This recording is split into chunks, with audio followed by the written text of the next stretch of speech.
नमस्ते दोस्तों, आज हम बात करेंगे बुजुर्ग पति पत्नी के साथ बनी सत्य घटना पे। सुबह का समय था, हल्की ठंडी हवा चल रही थी और गांव के कच्चे रास्तों पर अभी भी रात की नमी बाकी थी। दूर दूर तक फैले खेतों के बीच से एक पतली सी पगडंडी गुजरती थी, जिस पर धीरे धीरे एक पुरानी साइकिल आगे बढ़ रही थी। उस साइकिल को चला रहा था लगभग 70 साल का दुबला पतला बुजुर्ग रामादीन।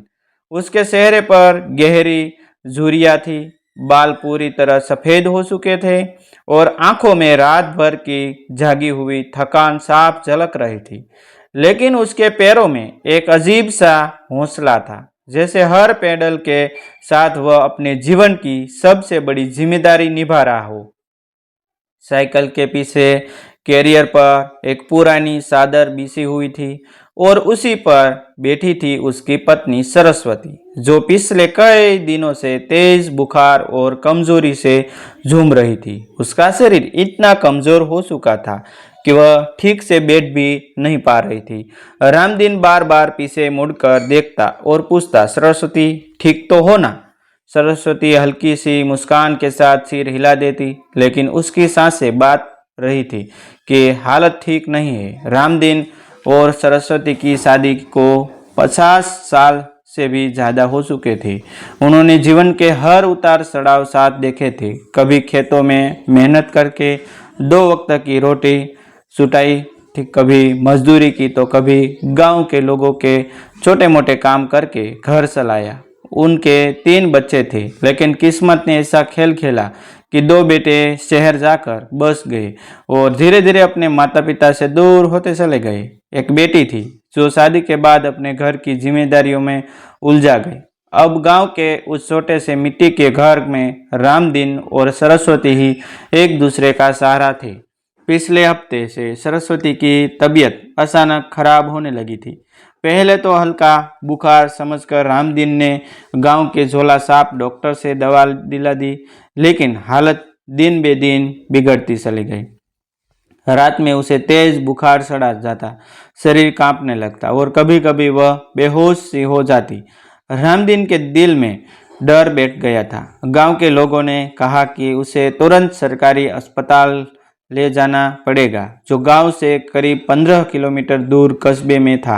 रामदीन ने सोचा कि एम्बुलेंस बुला ले, लेकिन गांव में मोबाइल नेटवर्क ठीक से नहीं आता था और कई बार फोन करने के बाद भी कोई जवाब नहीं मिला। उसने पंचायत के चौकीदार से भी मदद मांगी, लेकिन उसने साफ कह दिया कि बाबा, एम्बुलेंस तो शहर में फंसी रहती है, यहाँ आने में घंटों लग जाएंगे। रामदीन के पास इंतजार करने का समय नहीं था। उसने अपने आंगन में खड़ी पुरानी साइकिल को देखा, जो सालों से उसके हर सुख दुख की साथी रही थी।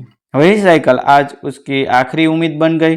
सुबह होते ही उसने सरस्वती को संभाल कर साइकिल के पीछे बैठाया, एक पुरानी चादर से उसे सहारा दिया और खुद हैंडल पकड़कर धीरे धीरे रास्ते पर निकल पड़ा। गांव के कुछ लोग यह दृश्य देखकर रुक गए। किसी की आंखों में सहानुभूति थी तो कोई चुपचाप सिर झुकाकर खड़ा रहा। एक बुढ़ी औरत ने कहा, अरे रामदीन, इतनी दूरी साइकिल से कैसे चले जाओगे? रामदीन ने बस इतना कहा, और कोई रास्ता नहीं है माँ, भगवान साथ देगा। साइकिल धीरे धीरे आगे बढ़ रही थी। हर पेडल रामदीन के लिए आसान नहीं था। उसकी उम्र अब इतनी नहीं रही थी कि वह लंबा सफर आराम से तय कर सके, लेकिन जब भी उसके पैर थक जाते, वह पीछे मुड़कर सरस्वती का चेहरा देखता और फिर पूरे जोर से पेडल मारते लगता। उसके मन में एक ही डर था, अगर देर हो गई तो कहीं वही अपनी जीवन संगनी को हमेशा के लिए खो न दे। रास्ते में सूरज धीरे धीरे ऊपर चढ़ने लगा था, गर्मी बढ़ने लगी थी और कच्चे रास्ते की धूल हवा में उड़ रही थी। रामदीन का पसीना उसके चेहरे से बहकर आंखों में जा रहा था, लेकिन उसने रुकना मंजूर नहीं किया। कभी कभी वह साइकिल रोककर सरस्वती को पानी पिलाता, उसके माथे पर हाथ रखकर देखता कि बुखार कम हुआ या नहीं।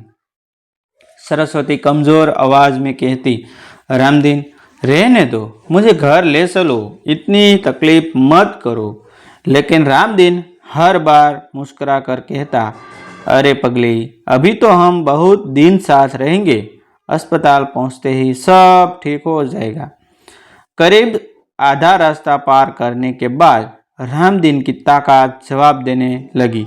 उसने सड़क किनारे एक पेड़ की छाया में साइकिल रोकी और थोड़ी देर के लिए बैठ गया। उसकी सांसें तेज चल रही थी और हाथ कांप रहे थे। तभी वहां से एक बाइक वाला युवक गुजरा। उसने यह दृश्य देखा तो रुक गया। उसने पूछा, बाबा क्या हुआ?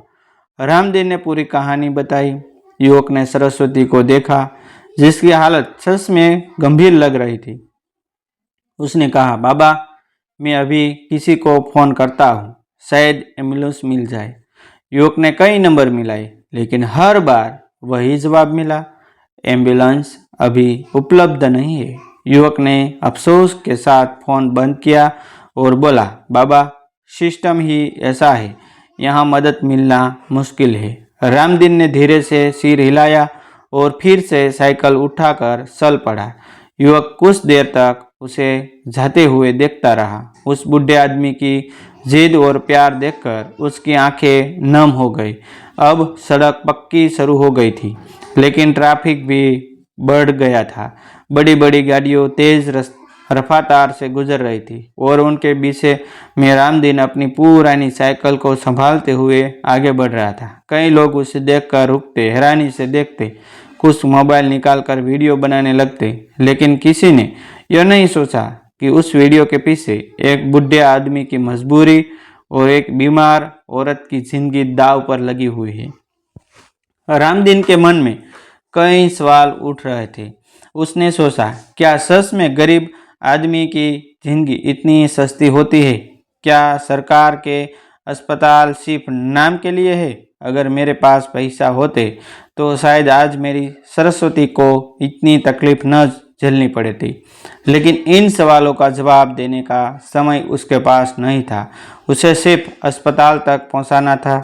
करीब 3 घंटे की कठिन यात्रा के बाद आखिरकार कस्बे का सरकारी अस्पताल दिखाई देने लगा। अस्पताल की इमारत दूर से ही नजर आ रही थी। रामदीन की आंखों में उम्मीद की चमक था। कहीं उसने आखिरी तक ताकत जुटाकर साइकिल के पैडल तेजी से चलाए, लेकिन जैसे ही वह अस्पताल के गेट तक पहुंचा, वहां का दृश्य देखकर उसके कदम ठिठक गए। गेट के बाहर ही मरीजों की लंबी लाइन लगी हुई थी। कोई स्ट्रेचर पर लेटा था, कोई जमीन पर बैठा था, तो कोई अपने परिजन को कंधे पर उठाए खड़ा था। हर चेहरे पर परेशानी और इंतजार साफ दिखाई दे रहा था। रामदीन ने साइकिल को धीरे से रोका और सरस्वती को संभालते हुए नीचे उतरने लगा। तभी उसकी नज़र अस्पताल के बोर्ड पर पड़ी, जिस पर बड़े अक्षरों में लिखा था, गरीबों के लिए मुफ्त इलाज। रामदीन ने उसे बोर्ड को कुछ पल तक देखा और फिर उसकी आंखों से आंसू निकल पड़े। उसे समझ नहीं आ रहा था कि यह बोर्ड सच बोल रहा है या उसकी जिंदगी की सच्चाई। और उसी पल उसे महसूस हुआ कि असली लड़ाई अभी शुरू हुई है। अस्पताल के गेट पर खड़ा रामदीन कुछ पल तक भीड़ को देखता रहा। उसके मन में उम्मीद और डर दोनों साथ साथ चल रहे थे। उसने बड़ी मुश्किल से सरस्वती को साइकिल से उतारा और अपने कंधे का सहारा देकर धीरे धीरे अस्पताल के अंदर ले गया। अंदर का दृश्य बाहर से भी ज़्यादा परेशान करने वाला था। कहीं मरीज जमीन पर लेटे थे, कहीं लोग डॉक्टरों को ढूंढते हुए इधर उधर भाग रहे थे। एक कोने में दवाइयों की लाइन लगी थी और दूसरे कोने में रजिस्ट्रेशन के लिए भीड़ उमड़ रही थी। रामदीन ने कांपते हुए कदमों से सरस्वती को एक बेंच पर बैठाया और खुद रजिस्ट्रेशन खिड़की की तरफ बढ़ गया। वहां पहले से ही लंबी कतार थी। हर व्यक्ति अपनी परेशानी में डूबा हुआ था। रामदीन चुपचाप लाइन में खड़ा हो गया। उसके मन में बार बार एक ही ख्याल आ रहा था, बस जल्दी नंबर आ जाए, मेरी सरस्वती को डॉक्टर देख ले। करीब आधे घंटे बाद उसका नंबर आया। उसने कांपते हाथों से कागज लिया और सरस्वती को सहारा देकर डॉक्टर के कमरे तक पहुंचा। डॉक्टर ने एक नज़र सरस्वती को देखा और तुरंत नर्स को बुलाया। उन्होंने उसे बेड पर लिटाया और सांस शुरू कर दी। कुछ देर बाद डॉक्टर ने गंभीर आवाज में कहा, आप इसे समय पर ले आए, थोड़ी देर और होती तो हालत और बिगड़ सकती थी। यह सुनकर रामदीन की आंखों में आंसू आ गए। वह चुपचाप खड़ा रहा, जैसे उसकी सारी थकान उसी पल बाहर निकल गई हो। डॉक्टर ने दवा लिखी दी और नर्सों को इलाज शुरू करने के लिए कहा। कुछ घंटों बाद सरस्वती का बुखार थोड़ा कम होने लगा और उसकी सांसें भी सामान्य होने लगी। उसने धीरे से आंखें खोली और सामने खड़े रामदीन को देखा। सरस्वती ने कमजोर आवाज में कहा, तुम मुझे सच में यहाँ तक ले आए? रामदीन मुस्कुराया, लेकिन उसकी आंखों में नमी थी। उसने धीरे से कहा, तुम्हें कुछ हो जाता तो मैं कैसे जीता? उसी समय अस्पताल में मौजूद एक युवक, जिसने सुबह रास्ते में रामदीन को देखा था, वहां पहुंच गया। उसने इस पूरी कहानी का वीडियो सोशल मीडिया पर डाल दिया था। कुछ ही घंटों में वह वीडियो हजारों लोगों तक पहुंच गया। लोग उस बुजुर्ग की मजबूरी और उसके प्यार को देखकर भावुक हो गए। कई लोगों ने अस्पताल प्रशासन से बेहतर व्यवस्था की मांग शुरू करी थी। रामदीन को इन सब बातों की कोई खबर नहीं थी। उसके लिए सबसे बड़ी बात यह थी कि उसकी सरस्वती अब खतरे से बाहर थी। वह उसके पास बैठा रहा, उसका हाथ पकड़े हुए। उस दिन अस्पताल के उस छोटे से कमरे में एक सच्चाई सबके सामने थी। कभी कभी एक बड़े आदमी की पुरानी साइकिल भी उस व्यवस्था से बड़ी साबित हो जाती है, जो कागजों में तो बहुत मजबूत दिखती है, लेकिन असल जिंदगी में अक्सर कमजोर पड़ जाती है। रामदीन के हर पैनल में सिर्फ मजबूरी नहीं थी, उसमें सच्चाई, प्यार भी था। और शायद वही प्यार सरस्वती को मौत के दरवाजे से वापस ले आया था। थैंक यू दोस्तों, मिलते हैं एक न्यू वीडियो के साथ, एक न्यू स्टोरी के साथ।